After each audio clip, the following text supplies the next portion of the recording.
Em João, capítulo 3, está escrito assim: Havia entre os fariseus um homem chamado Nicodemos, um dos principais dos judeus. Este, de noite, foi ter com Jesus e lhe disse: Rabi, sabemos que és mestre, vindo da parte de Deus, porque ninguém pode fazer estes sinais que tu fazes, se Deus não estiver com ele. A isto respondeu Jesus: em verdade te digo, que se alguém não nascer de novo, não pode ver o reino de Deus.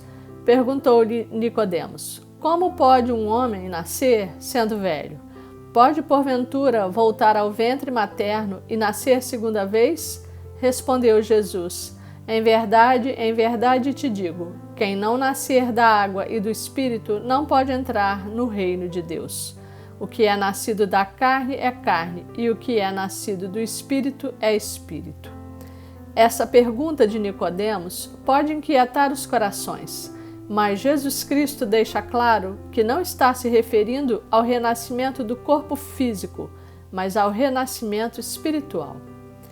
Quando nossos primeiros pais, Adão e Eva, resolveram ouvir Satanás por meio da serpente, em vez de permanecerem na obediência ao Pai, eles foram expulsos do paraíso e perderam a presença de Deus.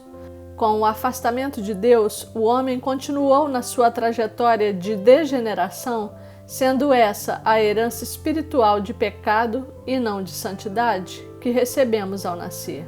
Vemos no Antigo Testamento que o povo de Deus oferecia o sacrifício de animais que tinham que ser perfeitos e sem manchas para perdão de seus pecados. Deus, que é amor infinito, via que mal se acabava de oferecer um sacrifício, já era preciso ofertar outro, porque tinham pecado de novo. Vendo Deus que não era possível ao homem vencer o pecado e que assim estaria condenado a viver eternamente separado, enviou seu Filho unigênito, Jesus Cristo, para nos ensinar o seu amor, para rasgar o que nos afastava da sua presença e para nos resgatar do poder do inimigo. E o Verbo se fez carne e habitou entre nós. João, capítulo 1, verso 14. Jesus Cristo viveu na terra como homem, desprovido da divindade, mas nunca pecou, e se ofereceu na cruz uma única vez como sacrifício perfeito para apagar a nossa culpa e o nosso pecado, donde é chamado o Cordeiro de Deus. Com o seu sangue, derramado uma única vez, Jesus Cristo pagou a nossa dívida, nos livrou do domínio do maligno, onde estávamos na escuridão e na sombra da morte. Ele nos tornou justos e, por meio dele, de Jesus Cristo, que é o caminho, a verdade e a vida, voltamos a ter acesso direto ao Pai, sendo restituída a nossa comunhão com Ele, que havíamos perdido pelos pecados dos nossos primeiros pais. Meus irmãos, quando nascemos nesse mundo, trazemos conosco a herança do pecado que nos conduz à morte. Mas a palavra de Deus nos ensina que Jesus Cristo, ali na cruz, atraiu para si toda a enfermidade, toda a iniquidade e todos os pecados da humanidade, tanto os passados como os que ainda seriam cometidos. Ele levou consigo todo esse peso e toda a condenação que havia sobre nós. Pagou a dívida em nosso lugar e nos arrancou do domínio das trevas, do domínio de Satanás. E triunfou em glória, porque ressuscitou e subiu aos céus, onde está à direita do Pai, no mais alto lugar. Mas essa vitória, essa libertação e essa reconciliação com os céus somente surtirão efeito na sua vida se você receber como verdade e mantiver no seu coração que Jesus Cristo, de fato, é o Verbo de Deus encarnado, que Ele morreu na cruz no seu lugar para te salvar da morte eterna, que Ele vive e está assentado no trono de Deus, donde virá julgar os vivos e os mortos. E se você aceitar que Ele é o seu único Senhor e Salvador. Quando isso acontece, você recebe a graça e a condição de ser filho de Deus, passando imediatamente da morte espiritual, para a vida. Em verdade vos digo, quem ouve a minha palavra e crê naquele que me enviou, tem a vida eterna. Não entra em juízo, mas passou da morte para a vida. João 5:24. Ele nos libertou do império das trevas e nos transportou para o reino do Filho do seu amor, no qual temos a redenção, a remissão dos pecados. Colossenses 1:13. E você pode estar se questionando, pois sempre soube que todos somos filhos de Deus. Certa vez, conversando com os judeus incrédulos, Jesus lhes disse: Vós sois do diabo, que é vosso pai, e quereis satisfazer-lhe os desejos. Ele foi homicida desde o princípio e jamais se firmou na verdade, porque nele não há verdade. Quando ele profere mentira, fala do que lhe é próprio, porque é mentiroso e pai da mentira. João 8:44. Com certeza que Deus é o Criador de toda a humanidade, mas o homem somente alcança a graça de se tornar seu filho se nascer de novo em espírito, se crer que Jesus Cristo veio do Pai e que é o nosso Redentor. Então, meus irmãos, Deus para o mundo é Deus, e todos clamam pelo seu nome, sobretudo nas dificuldades. Mas nessa passagem, Jesus deixa muito claro que Deus é Pai somente para aqueles que se tornam novas criaturas em Cristo Jesus. Olha como isso é sério. É preciso nascer de novo e receber o Espírito que dá vida, pois Jesus Cristo explicou a Nicodemos que quem não nascer da água e do Espírito não pode entrar no reino de Deus. Quando aceitamos e permanecemos na verdade que é Jesus Cristo como Senhor e Salvador, nascemos de novo em espírito.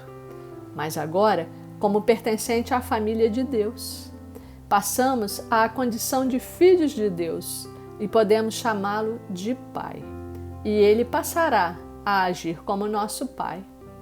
Não tenha dúvida, meu irmão, como Pai zeloso, Deus se preocupa conosco e está interessado em cada um de nós individualmente e nos ama a cada um de nós com um amor especial.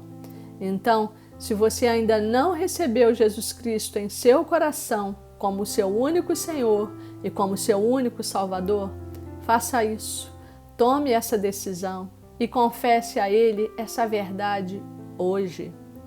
Venha assumir logo o seu lugar de filho de Deus e deixe-o agir como um pai para você. E comece a conhecer seu Pai por meio de sua palavra. Se alguém me ama, guardará a minha palavra, e meu Pai o amará, e viveremos para ele e faremos nele morada. João 14:23. Porque Deus, o vosso Pai, sabe o de que tendes necessidade antes que lhe o peçais. Mateus 6:8. Portanto, vós orareis assim: Pai nosso, que estás nos céus. Mateus 6:9. Quando você nasce na família espiritual de Deus, a Bíblia diz que você precisa receber alimento de recém-nascido, como se fosse um bebezinho espiritual. Primeira carta de Pedro 2:2. Se o bebezinho, quando nasce, não for alimentado, pode vir até a morrer. E assim ocorre também com o recém-nascido em espírito. Ele precisa ir se alimentando da palavra de Deus para fortalecer seu espírito no Senhor, para crescer em conhecimento sobre quem é o nosso Pai, sobre a sua graça, sobre o amor de Jesus e sobre o quanto Deus cuida de nós. Isso fortalecerá a sua fé, porque a palavra de Deus não mente.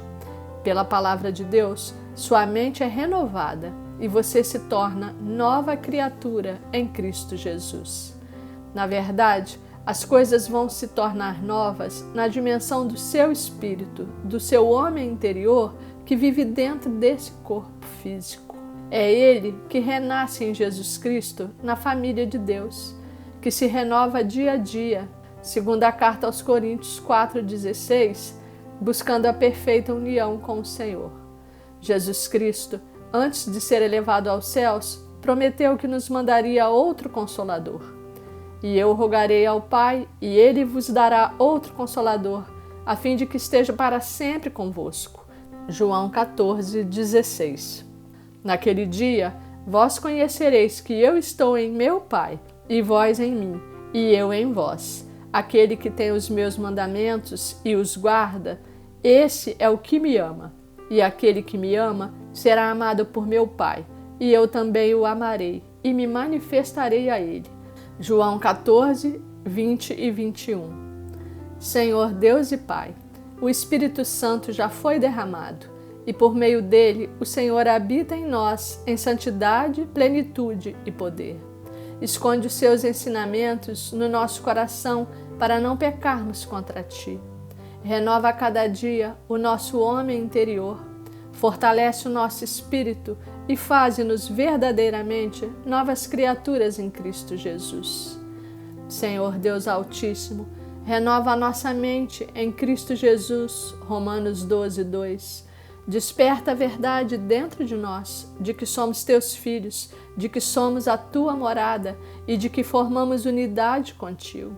Porque maior é aquele que está em vós do que aquele que está no mundo. Primeira carta de João 4:4.